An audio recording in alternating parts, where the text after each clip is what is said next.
right. Welcome everybody to we're putting a bunch of episodes out this month. We got a bonus episode for you today. Oh, I'm Gage, by the way. We should probably introduce ourselves. I'm Ashley. And welcome to the Cult Cinema Podcast. Yes, today we are talking about Halloween because it's Halloween. Yes. It's Halloween month. So we got to talk about Halloween. And we're going to be I'm excited. Yes, we're specifically the movies. The Halloween movies. So, but I've seen the first original two and the most recent one. You have seen, and I've only seen them each like once. You have seen every single Halloween movie, who knows how many times. Well, when it gets past 3, they get a little bonkers. Mm-hmm. And then when they got into the early 2000s, I love those too. So between 1 and 3, I've probably seen them half a dozen times. 6 through 9, I don't know, somewhere around there, maybe once. But then, the like Halloween H2O and Halloween Resurrection, a lot of times. Is Resurrection, is that the Rob Zombie reboot, or is that a different one? Or is that one that just actually called has Busta Rhymes in it. Does it really? It does, and Tyra Banks. Huh.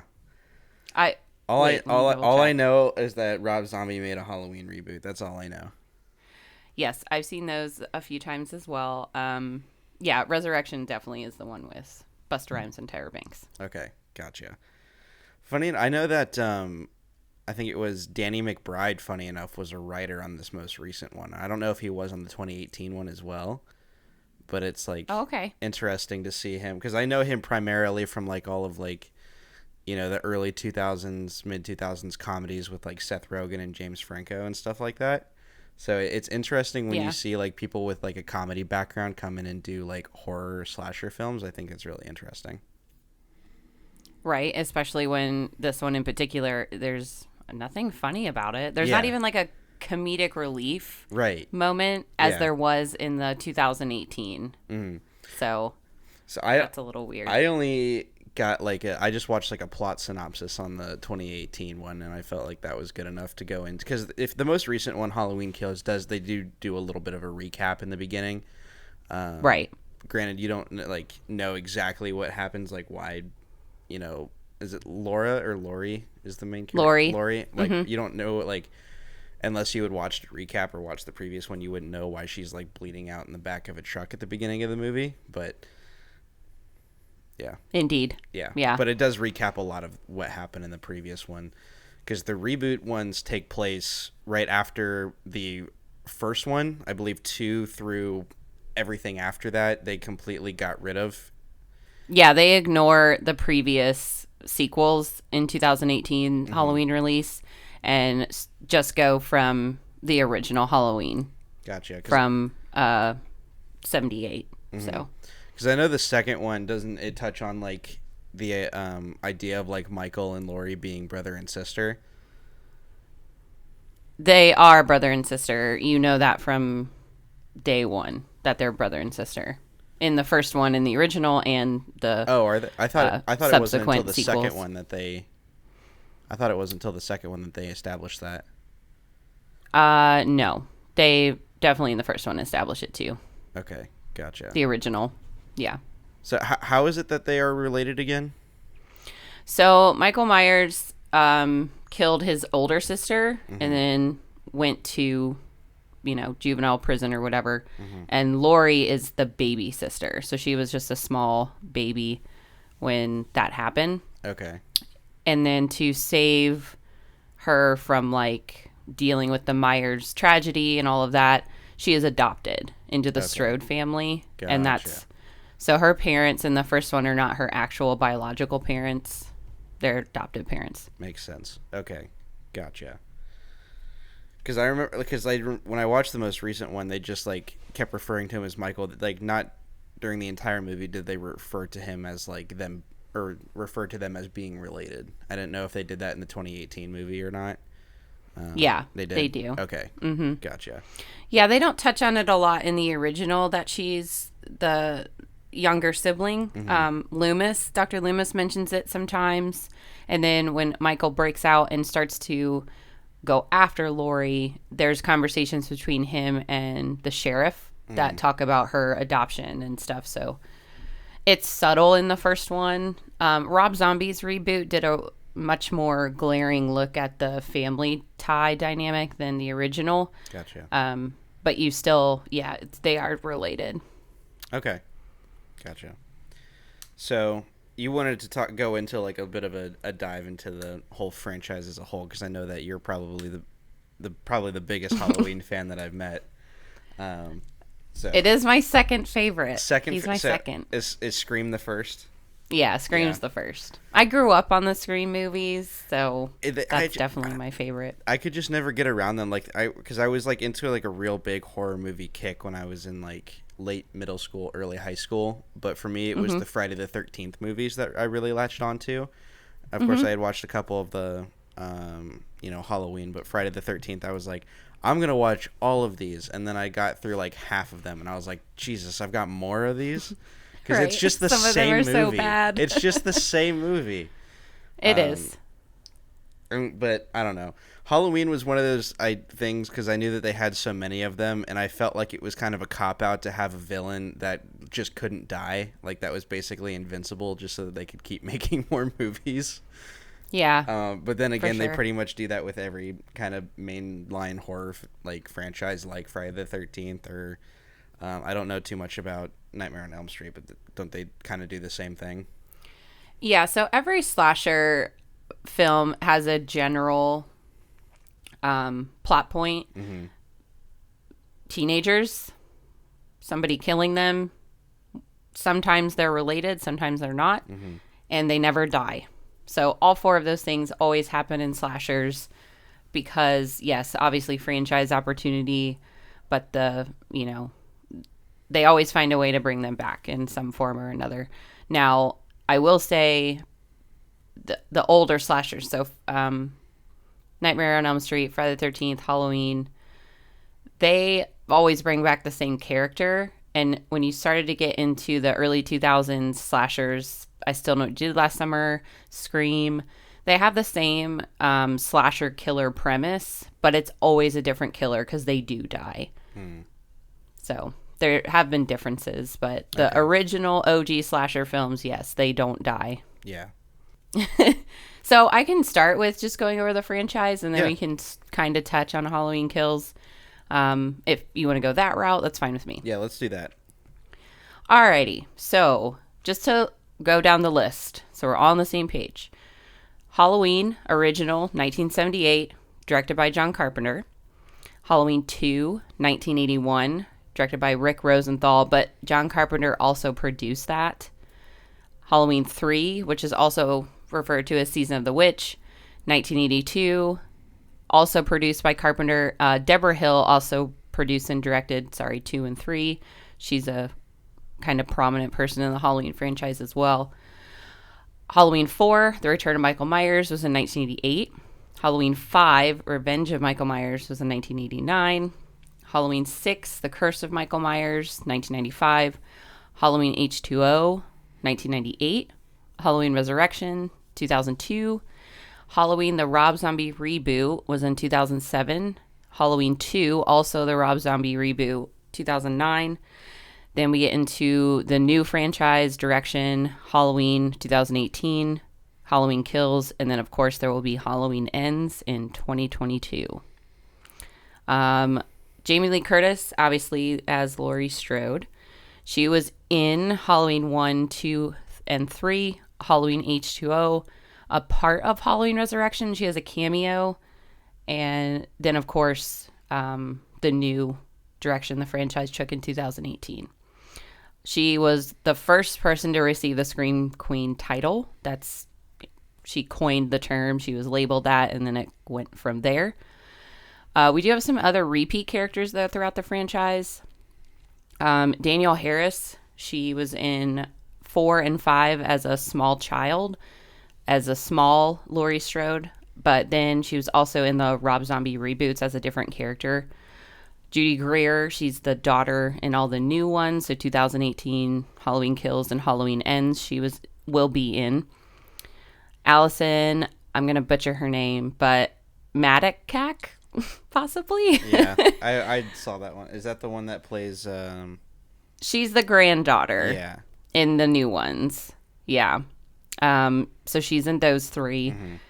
Then Donald Pleasance was Dr. Loomis in 1, 2, 4, 5, and 6. Dang. Longest running repeat character. And finally, Malcolm McDowell was Dr. Loomis in the Rob Zombie films. And honestly, there's just too many Michaels to list. A lot of, especially the new ones, 2018, Halloween Kills and Ends, actually have 2 Michael Myers.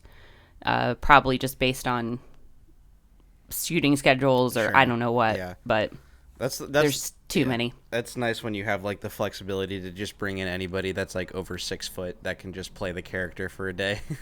Right. I mean, they do the exact same thing with Jason too. They have multiple Jasons. That now, I will say, over the years, in the beginning of both franchises, Friday 13th and Halloween, they do stick with one Michael and one Jason for a few of those movies. So Halloween is just obviously a cornerstone of horror, with countless movies borrowing and even outright copying from the original Halloween. With 13 total movies in this franchise, he's obviously one of the top slashers, alongside, we've already mentioned Freddy, Jason, Leatherface, and then Ghostface and Scream, because Scream's getting up there with the sequels as well. Yeah.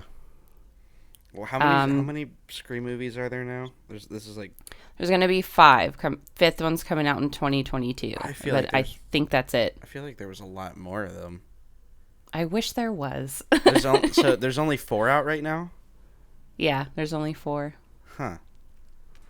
I don't know. They really pumped them out after Scream. So Scream 1 really reinvigorated the slasher genre. It was dead. Mm-hmm. Nobody was really watching any horror movies like that. So when that came out again, and a whole new age range for audience members too with Scream, so it blew up. So after that did so well, again, so many other slasher films around then copy Scream, and they pumped those sequels out pretty quickly. So after 3 though, there's a huge drop off, and they didn't shoot 4 until, I don't know, a few years ago. And then 5, of course, is going to come out next year. Gotcha. I think the thing about Scream, it was like almost a borderline parody of slasher. I feel like to some degree, in the way that they're like super meta about it and like always referencing horror films and stuff like that.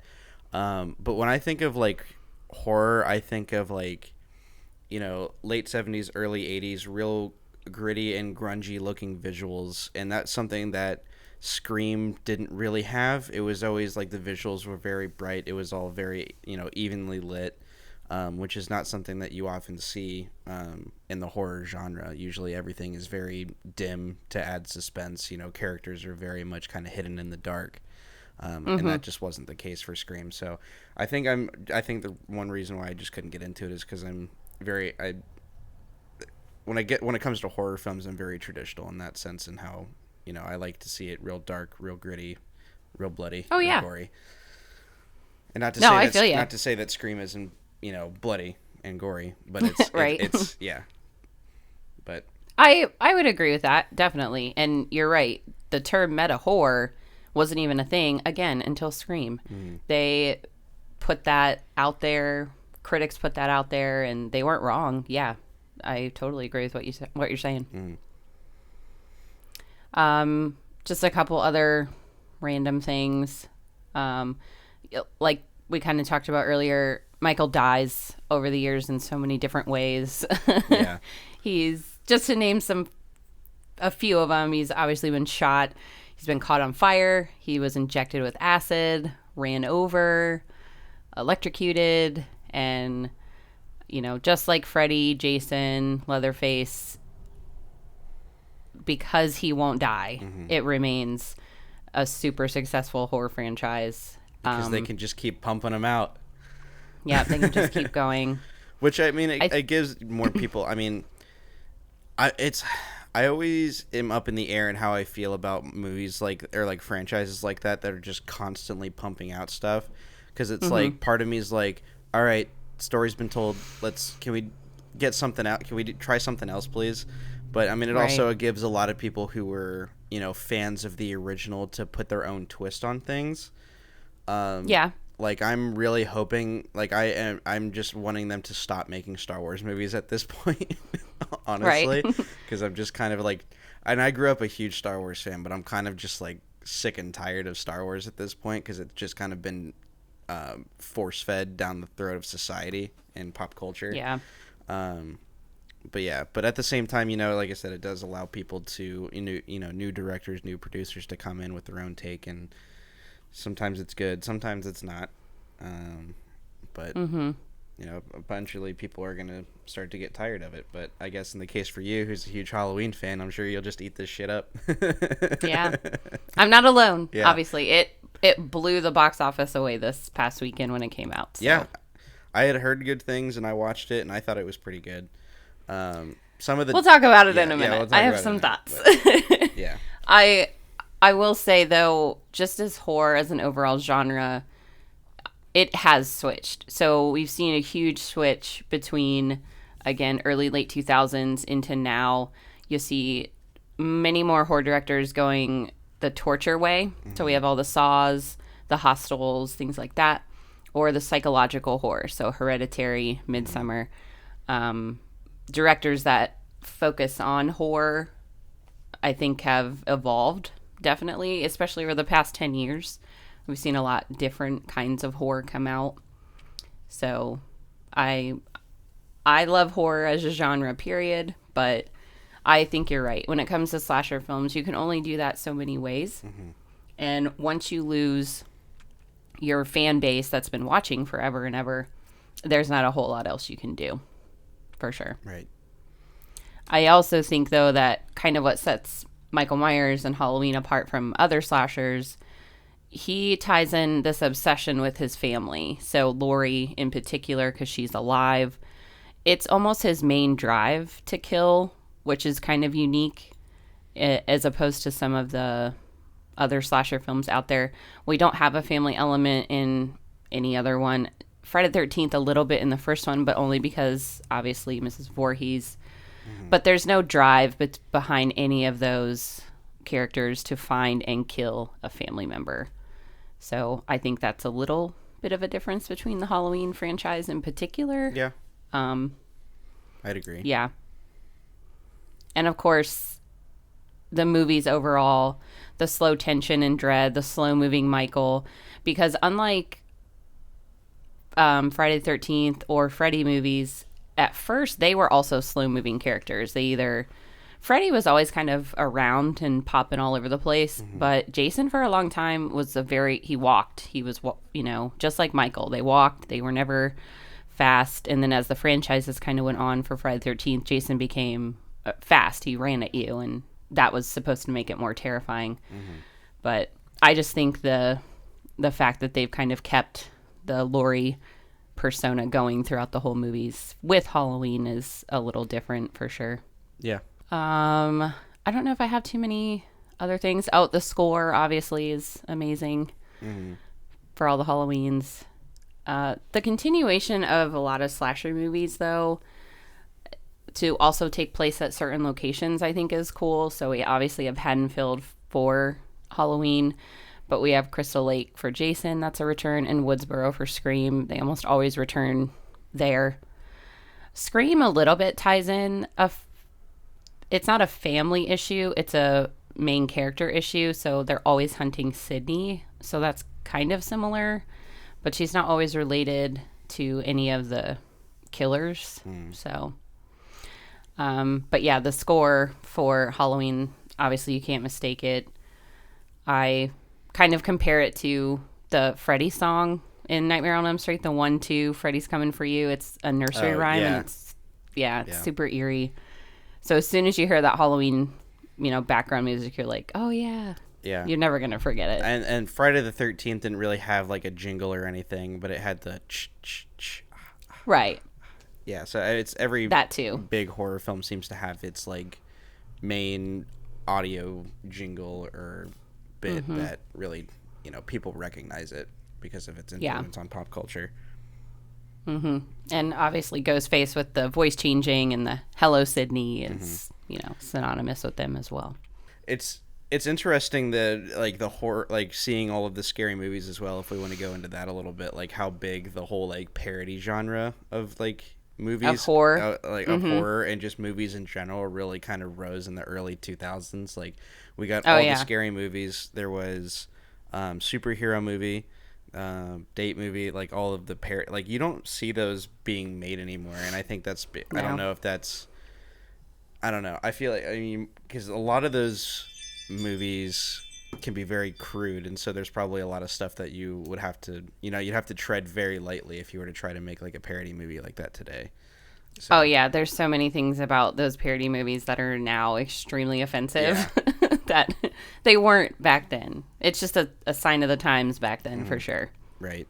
So what did you think of Halloween Kills? I liked it. I like I said, I'm more like this is in terms of visual style. I think it follows that what exactly what I look for in a horror movie in terms of the everything kind of in the dark, kind of suspenseful.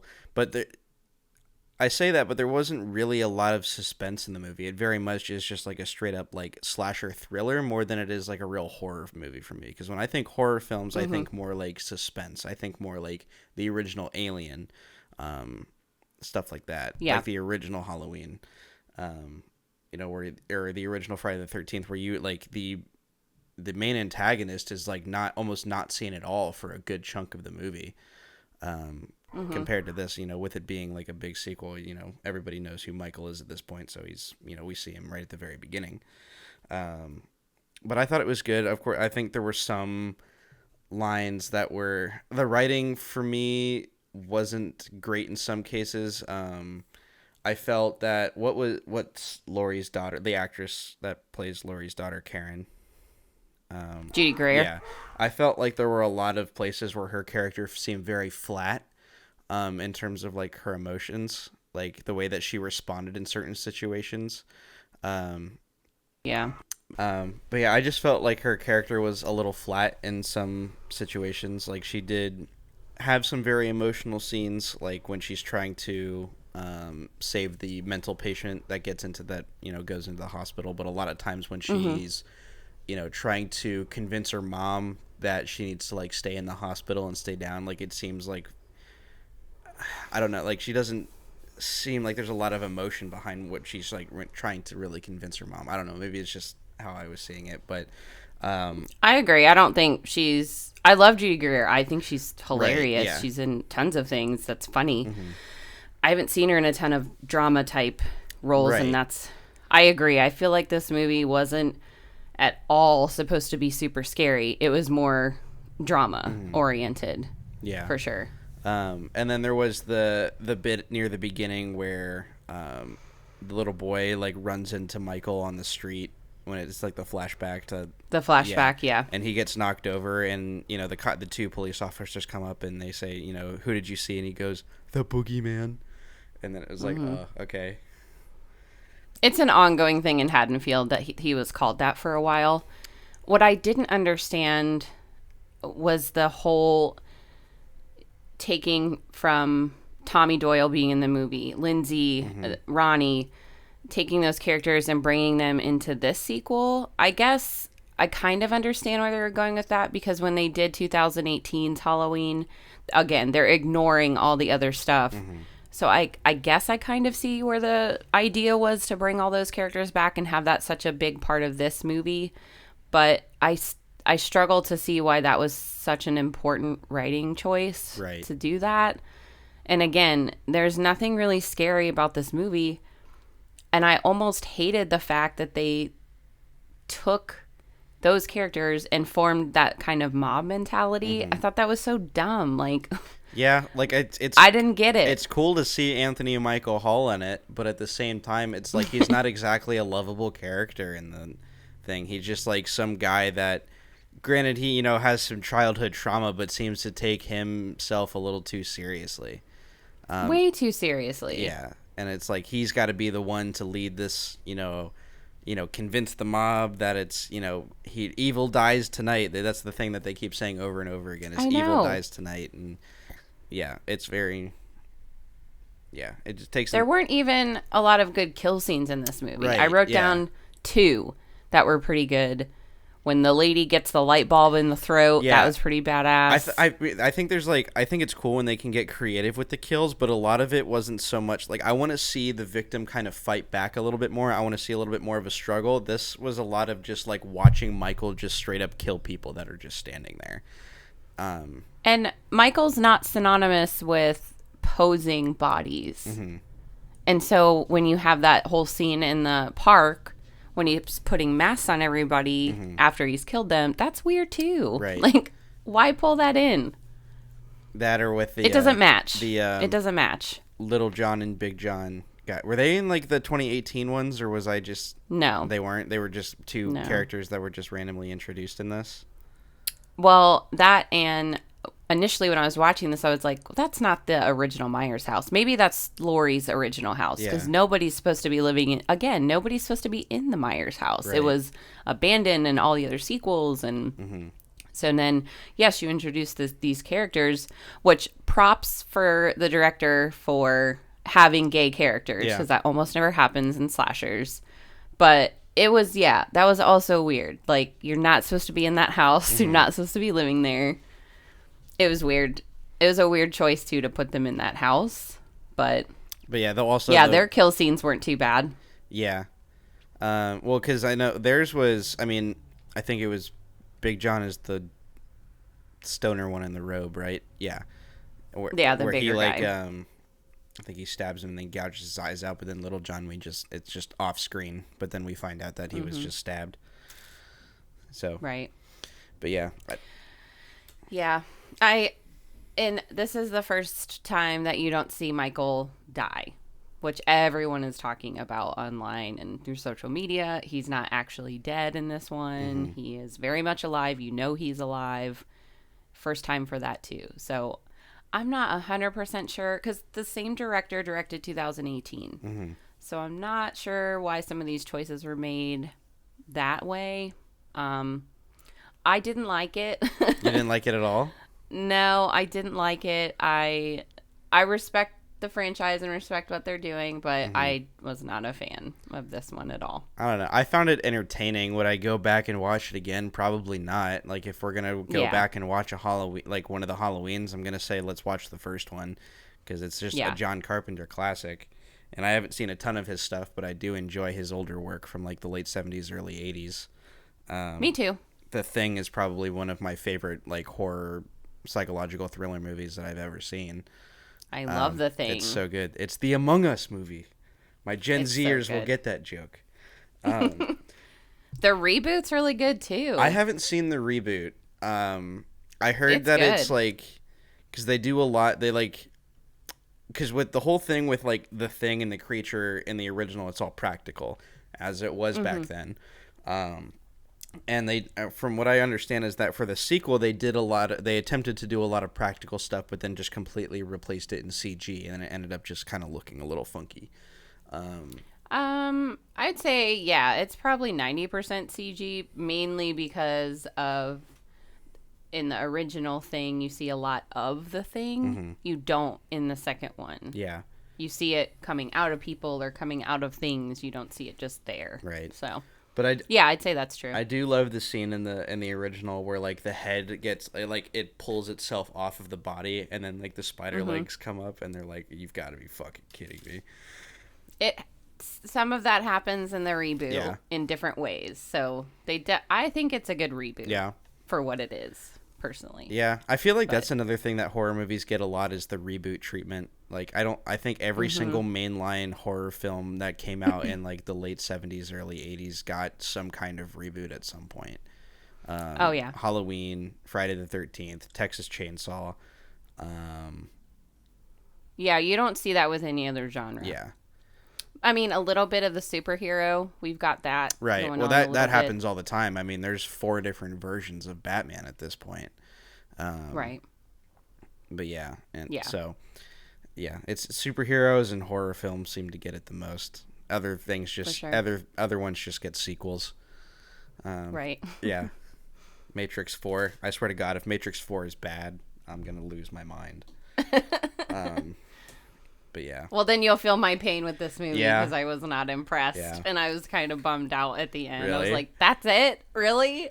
Yeah, I don't know. Okay. I thought because they did the whole bit where it's like, oh, like, they got him. Will someone just please shoot this fucking guy in the head already so that this can be... She was inches away from stabbing him in the brain, Yeah. and you chose to stab him in the back? Yeah. That makes absolutely no sense. I feel like at this point, I mean, it's classic, like, horror movie character ignorance, but they shouldn't they just chop this fucker to bits at this point, or, like, cut his head off? Just or cut his head yeah. off. Exactly. Just cut his head off. That always works. Yeah. Braveheart that shit. Just cut him into pieces and spread him across the land. So Post his head somewhere for everyone to see. yeah. Yep. Well, thanks for watching it and Yeah, no problem. talking about the franchise. I do love talking horror. I love everything about horror. Not super impressed with this movie, but I'm interested to see how they're gonna end it. Yeah. Because supposedly this will be the last one. So Gotcha. looking forward to that next year. Yeah, for sure. All right. Well, thank you everybody for tuning into this little bonus Halloween video video episode. I mean, we have audio as well, Yep. but thanks for everybody for tuning into the episode. I know the release schedule's been kind of whack. We're doing our best to get these out as quickly. Totally fine. Sorry for, I know that, so we've already, at this point, the 28 Days Later episode has gone up this Friday, at least in our time. 28 Weeks Later will go up. Sorry for those who listened to 28 Days Later and just had to hear 10 seconds of silence in the beginning. There was a bit of an editing issue that I didn't realize while I was editing, and it wasn't until Ashley texted me the next morning after we'd released it. I was like, hey, there's no intro, and I was like, damn it. But so I don't know if there's a way for me to fix that. I'm going to look into it, but otherwise, if you just are confused as to why there's 10 seconds of silence, it's an editing issue, and it's my bad. But 28 Weeks Later, and then we've got this, and then what do we got after this week? We have Heathers. Heathers. All right. I'm excited about Heathers. I'm indifferent from Heathers because I liked it a lot when I first watched it, and then I watched it a second time around, and I was like, Yeah, we'll see how it's aged Yeah. for sure. I haven't seen it in a few years, so we'll see. But as long as you guys keep following us on social media, find us on Instagram, follow us on Apple and Spotify, we'll keep pumping them out. So thank you. Absolutely. Thank you guys again. We'll see you next time.